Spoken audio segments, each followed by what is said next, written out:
Welcome back to another episode of the Shonen Table. My name is Manuel. I'm Guffz. And we're going to give you our top 5 ranking of our weekly anime watch list. Let's go, let's get to it. Right, this week was a tough week. Very interesting one, actually. It was very hard. It's a tight one Very this hard. week. We're going with number 5 this week. My number 5 this week is JJK. Crazy episode, Hikari's debut, and loads of Naruto and Dragon Ball Z references. I'm with it.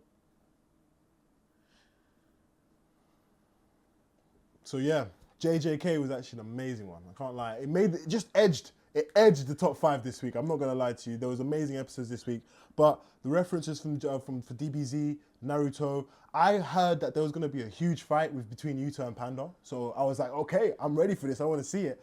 And then it ended up being a fake fight, and I was like, fuck. I was kind of rage baited there. I can't lie. But the lead up to meeting Hikari was pretty cool. Even that scene, how they filmed it, it was very unique. I liked it. I wanted a bit more of Hikari, but he's a very mysterious character. So next episode, I'm looking for some big, big fireworks. So yeah, definitely deserves top 5 this week. Cool. My number 5 is Dead Account. Mission complete. So in Dead Account, the worst trio, you got the Basher, the Flame Beta, and the girl who holds people together through stickiness. They've created a team and they've gone against a ghost, a mid-level ghost. This is above their pay grade. They shouldn't be fighting this, but they succeed through teamwork. Now, what I like about it is the yin-yang contrast between Sad Boy, who's the main villain, and the main protagonist, who's Enshiro. So they both have the same power, blue flames, but Sad Boy, who's a ghost spirit, his blue flames only harm humans and doesn't harm any ghosts, whereas Enshiro's flames, they don't harm humans, and they only harm ghost accounts. Now this is very interesting because all of his friends, all of his classmates, they weren't trusting this guy. They were worried about him because they were afraid that his flames will hurt them. So it damaged his relationship with all these lot.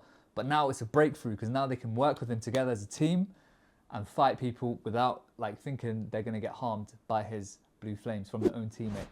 My number 4 this week is Darwin's Incident. Man like Caesar, that monkey is different. So, this episode of Darwin's Incident definitely beat JJK this week for me because when Charlie stepped into the room, these 3 assassin-level terrorists, they knew that they were in danger, not the other way around. They had the gun, and Charlie was unarmed, and they knew they had no chance. So the boss realized this, and he was like, he's done something really smart, something that really smart villains do. He was getting information. And you see how naive Charlie is. He's just answering questions when he shouldn't be answering anything. So the boss knows that Charlie's a bit naive, okay? So he's asking the questions, how did you find us? Oh, well, I know that everyone has a distinct way of walking. So you guys, because of your line of work, walk a certain way than other normal people. So it just took me that to track you. It was very easy. I knew we were going to go to the pharmacy because this is the only pharmacy that has antibiotics. Broke him down, deduced his whole thinking, and then he's like, right, cool, we're in trouble now. And then he even said, yeah, don't worry about that gun behind you because either we go in the car and we go to the police station peacefully, or I smash your man up and the police come and collect your bodies. That's what Charlie basically said. So they're in the car and Charlie's in the back, they're all driving, and the boss knows that there's no way out of this, so he has to do something that only a human could do, something very deceitful. So he had to trick Charlie, and he done something crazy. He stabbed his own guy, jumped out the car, the guy crashed the car, and Charlie's now helping this guy. He's picked up the knife like a naive monkey he is, and it looks like he stabbed the guy. So now the police have arrested Charlie, and his parents are going crazy, saying the smart thing is that Charlie has no rights. He is literally a pet. So if a pet breaks the law, it becomes the property of the government. So now Charlie is now essentially the property of the government. The parents get straight into the police station. They didn't let him see him. So then the girl must have screamed, "Oh, Charlie!" And Charlie burst through the gate, burst through the bars, and saved her. Madness episode. Charlie, definitely my nigga. My number 4 is JJK. It's a fucking Kung Fu Panda. So JJK starts off basically with some WWE kind of fight. You got Panda vs Yuji.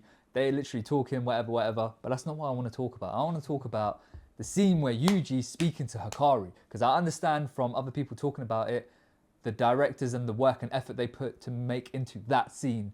That scene I'm talking about is when they're just eerily talking to each other, Yuji and Hikari. Not much is going on, but it feels strange, it feels weird. Why? Because it feels too real. They immersed us into the scene very well. They're moving like normal humans and stuff like that. I was able to feel the uncomfortability-ness and the realness of the situation that Yuji's going through. So the emotions that he's feeling, I was able to feel it with that episode. So through the effort the crew made to make that episode, that's why I made it number 4, and obviously the lore and the other things.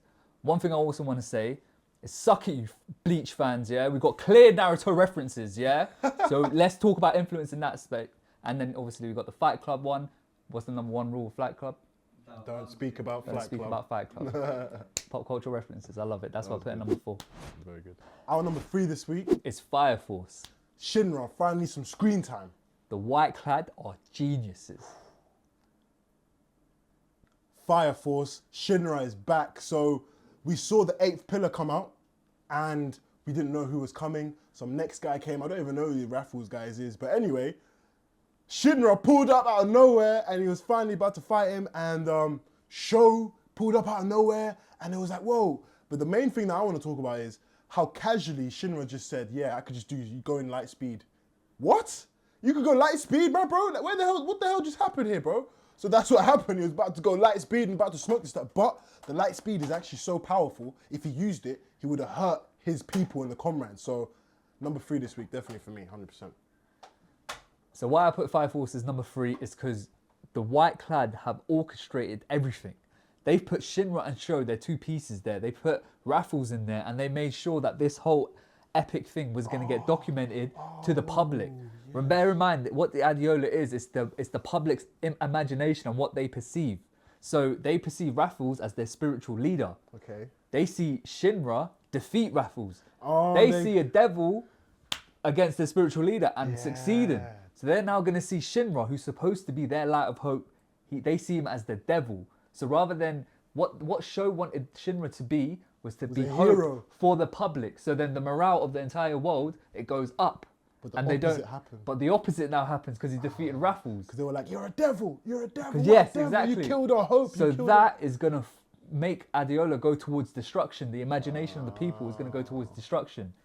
But they orchestrated that whole thing and wow. That's why Fire Force is for me because wow, that was peak writing. That's an Eisen move.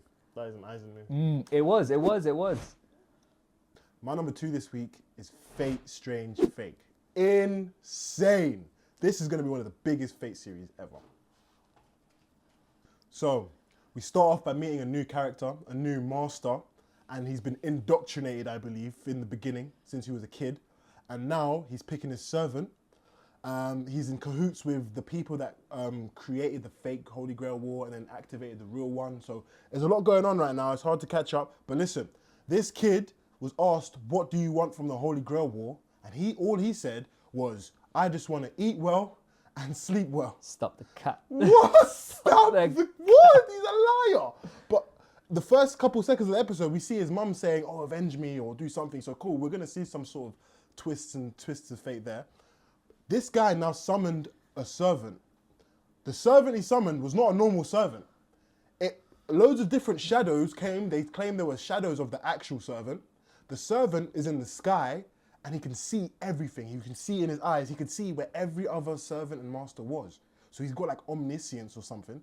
But then he also has like servants on the floor. Like, it was crazy. It was very complex. But then the servants say that he's going to be a lancer. Oh, my brain. But we're not even finished. So now Hercules. Holy crap. This guy was summoned by some next assassin, man. Some crazy guy, Klaus City, whatever his name is. Some hard ass just summoned Hercules. And Hercules being Hercules is a hero. This guy used 3 command spells to basically brainwash Hercules and turn him into his previous name, Alicante or whatever his name is. What an episode. Epic. So it was really tough not to have this as my number 1 this week, but my number 1 is very valid. Fate number 2 this week, 100%. My number 2 is Hell's Paradise. How far will you go to test your loyalty? You went straight there. You haven't seen Hell's Paradise, bro? That episode is insane. Go on, Guffz, whenever you're ready. So Kyo asked the ninja, prove your loyalty. This guy said, cool, how do you want me to prove it? She said, execute yourself. He said, what? Say less. He gets a knife, stabs himself in the neck, and starts going up and down like a saw. Guess what he does whilst he's doing it? He starts singing a lullaby. He's singing, chopping his own neck off, killing himself in front of everyone. Everyone's shocked. This was like 3 minutes in. I put my phone down. I looked at the screen. I said, what the fuck? This shit leveled up real fast, yeah? Instantaneous shock factor. I was like, wow.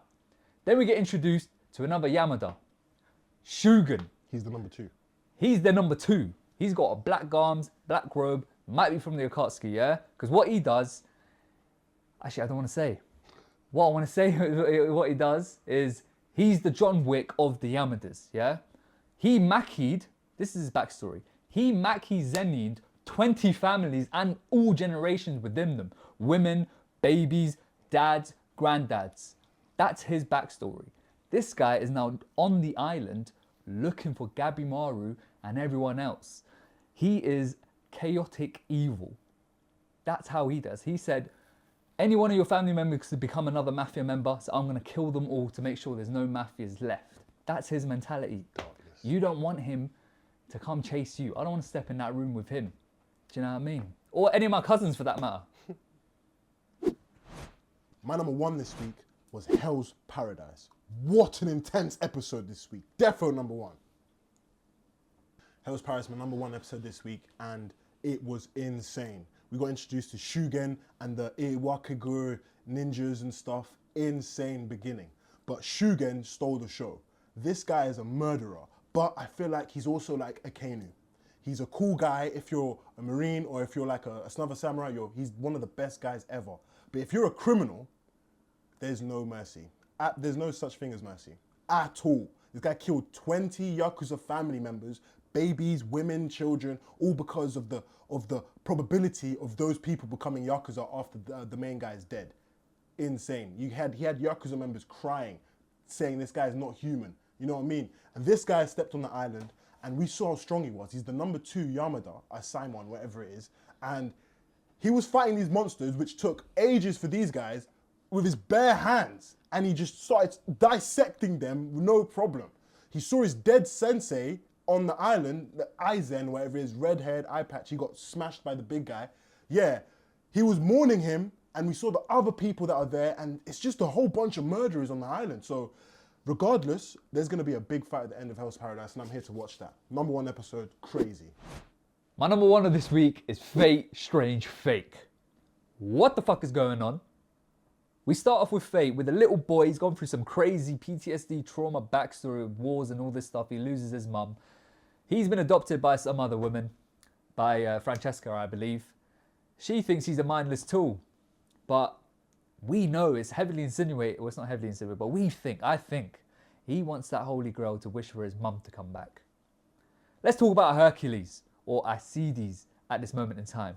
Hercules has been warped by command spells. His master used 3 on him to completely tear away his image that we all know Hercules as, to turn into Alcides, which I looked upon, and Alcides is his born name, and then later he became Hercules in the later part of his life. So that's that. He's warped and gone crazy.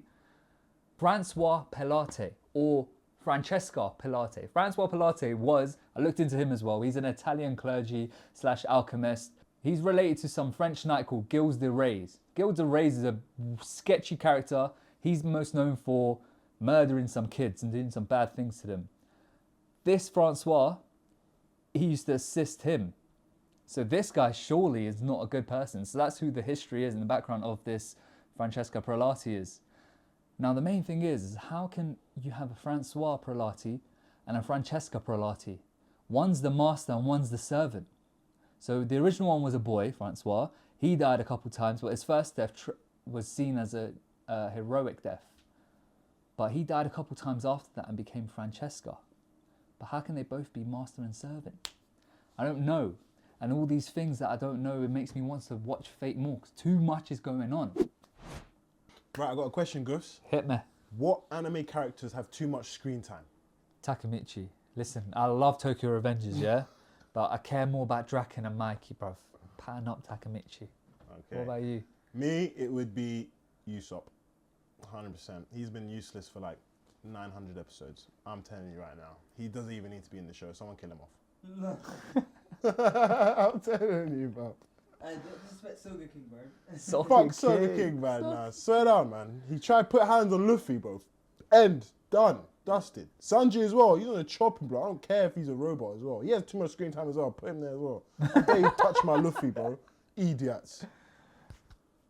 I'll probably go with, from One Punch Man, Fubaki or Fubuki. Uh-huh. She is the Tornado's little sister who tries to recruit everyone to the Blizzard Corp. Oh. Bruv, shut up, bruv. Move, bruv. Let us look at Saitama and Genos. One for me would be Mineta. Useless power, useless quirk, useless Hey, character. he's funny though. Comic relief, cool, but he wasn't funny all the time. Too much screen time. I said it. I'm going to say Zenitsu from Demon Slayer. He does too much of that goofy ass shit. Oh, he's crying. Bruv, when he's crying and moaning, doing all that childish shit, fuck off, man. Just go into sleeping mode, go lightning, that's what we want to see. He Yeah? literally only got good recently. Literally. So We didn't need any of that other bullshit. another one for me would be fan service in general. That Fire Force girl, Tamaki, fan service in general needs to stop having enough screen time. Like, for real. Perverts. You know what they call it? The JJK debate that no one wants to have. Geto's plan is basically like Eren Yeager's plan. If you guys agree with Eren Yeager, you should probably agree with Geto, because they wanted peace through genocide. Geto's issue is, in the Jujutsu world, non-sorcerers create cursed spirits. He said, hold on, let me cut it right at the root, extinguish all non-sorcerers, thus far there's no cursed spirits, and we'll all live a happy dandy life. That's basically what Eren did. Caused genocide in order to achieve peace. I don't think they're the same.